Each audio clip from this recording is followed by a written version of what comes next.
enw fi ydy Llio Angharad a croeso i'r 10 o ffasiwn mewn munud. Dwi ddim yn lle arferol fi heddiw achos dwi adra yn Ynys Môn. Felly dwi wedi dod â chi hefo fi i Lan y Môr. Mae Dior wedi cyhoeddi bod yn rhyddhau casgliad o spectols haul efo neb arall ond y gantores Rihanna. Mae'r casgliad wedi cael ei ryddhau mis nesa a os ydych chi'n ffansi buddsoddi mewn par, wel, ydych chi'n gallu cael ein gold-plated am £1,925.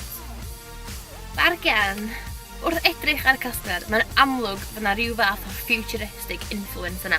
Dywedodd Rihanna mae ei phrif ysbrydolaeth oedd y cymeriad La Forge rhywbeth o Star Trek, y boi yma!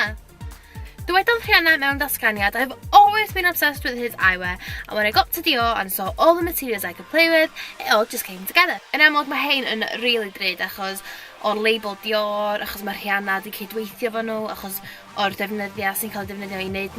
Tybed dyla Rihanna canolbwyntio ar cydweithio fel labeli a siopa mwy fforddiadwy ar gyfer ei fan. Yn amlwg fydd nifer helaeth o fans i ddim yn gallu fforddio hein. Ydych chi'n cytuno? Gadewch chi fi wybod yn y comments isod a na welch chi o'r fuan.